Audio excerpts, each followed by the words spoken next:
Hi, welcome to my channel. Please like, comment, and subscribe. What are the 7 types of insurance everyone needs?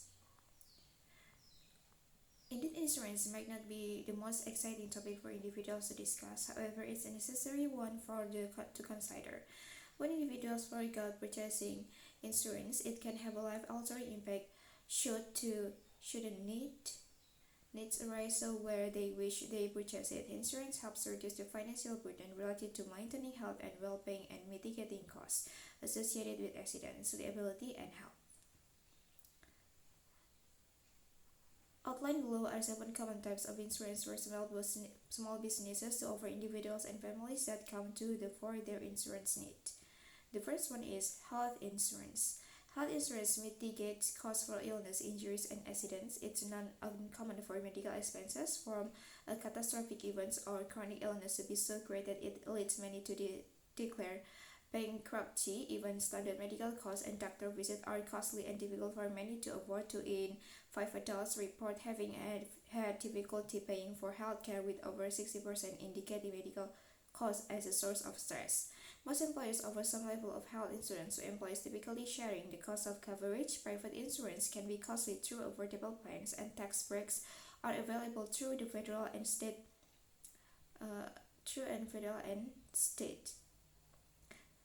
The most common health insurance people think of is medical insurance. Dental and vision insurance are also health-related benefits that fall under the health insurance category.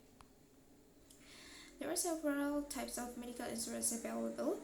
The most common are preferred provider organization or PPO plans, health maintenance organization or HMO plans, and high deductible health plans or HDHPS. Health maintenance organization or HMO plans. HMO plans are co-pay plans that typically require participants to select a primary care physician or PPC. HMOs have a deductible that needs to be met before insurance takes a back for most expenses and comes with an out-of-pocket maximum. HMOs only cover expenses related to in-New-York providers.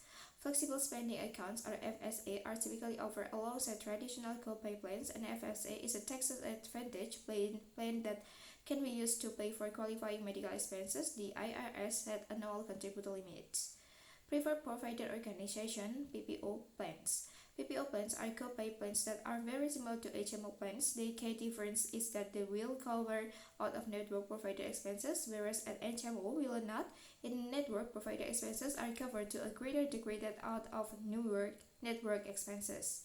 High deductible health plans or HDHPs. HDHP insurance comes with a high deductible, as the name implies. For a plan to qualify as a HDHP, deductible have to be $1,350 or higher for an individual and $2,700 for a family.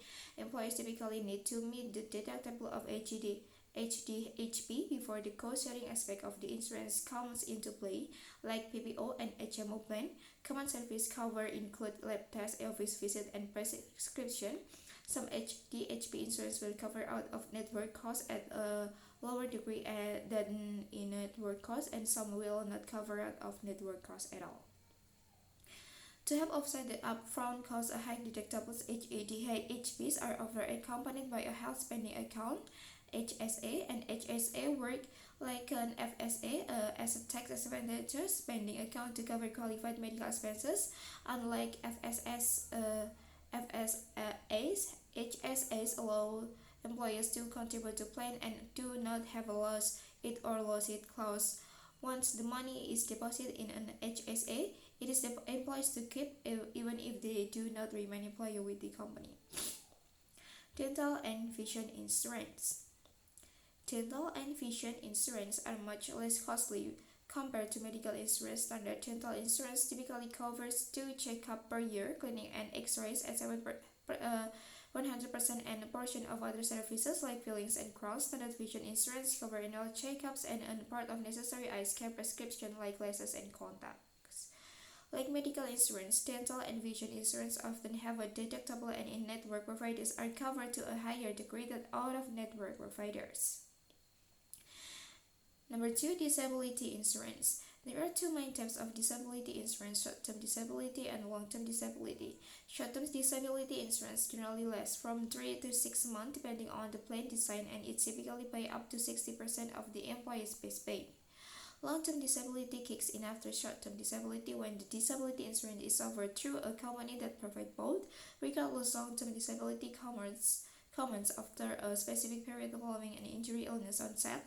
Long-term disability pays an individual for 2 to 10 years and can last longer depending on the plan design.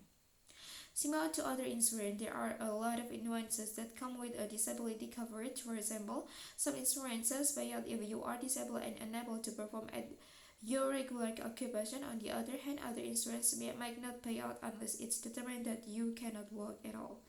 Number 3, life insurance. There are several types of life insurance plans available. Term life insurance is the most basic type of plan, and it's also the less expensive. Term life insurance pay out if the plan participant dies within the time frame outlined in the policy. For example, if someone purchases a $250,000 15-year term policy and dies within 15 years, the policy will pay the heirs $250,000 tax-free. Permanent life insurance will pay out at any point in time should death occur. As long as participant continues paying the premiums, it's a standard requirement to pass a medical exam or medically related questions to qualify for life insurance. Purchasing life insurance should be given through full consideration based on an individual's specific circumstances. For example, those with children who are minors might need a high level of coverage that will cover the cost of raising the children in the unfortunate death of their parents.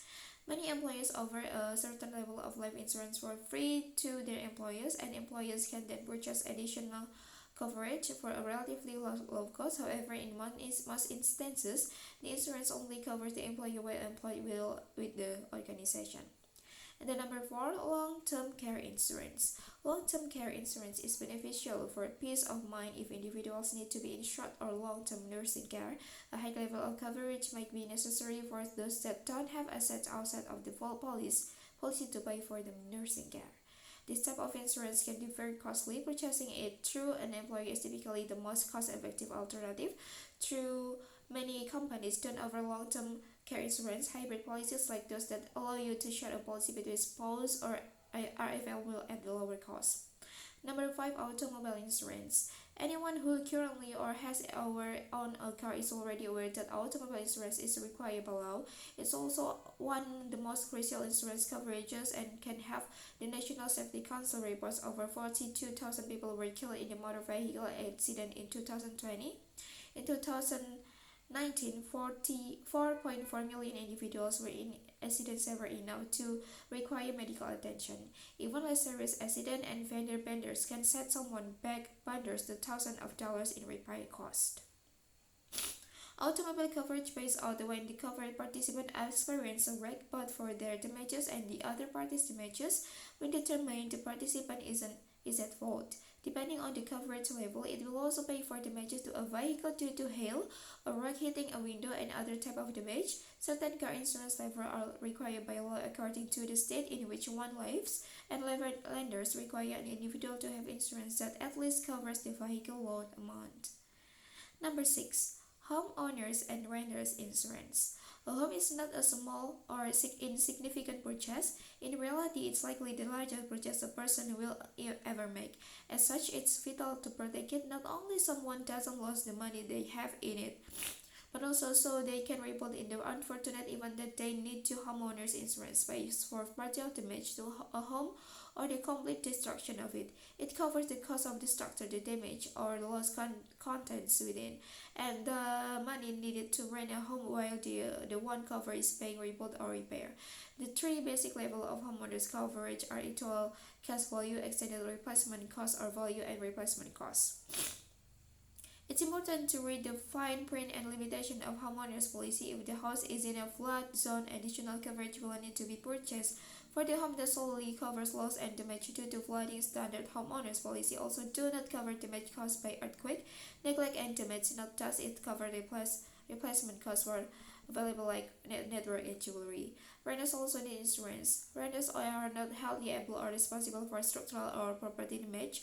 However, they still want to protect the content of the home in the event of theft or damage due to flooding, fire, or other reasons. The level of coverage will ideally equate to the amount you want that to replace one's belonging fully. And then number 7 is liability insurance. Liability insurance is often included or can be purchased as an extension to homeowners insurance. Liability insurance covers accident others might have while in the planned participant's home. For example, if a gas trips and falls somewhere in the homeowner could be found liable and be responsible for the gas medical bills. Liability insurance helps to cover this cost. Some plans provide coverage outside of the home as well. Thanks for watching. Don't forget to like, comment, and subscribe.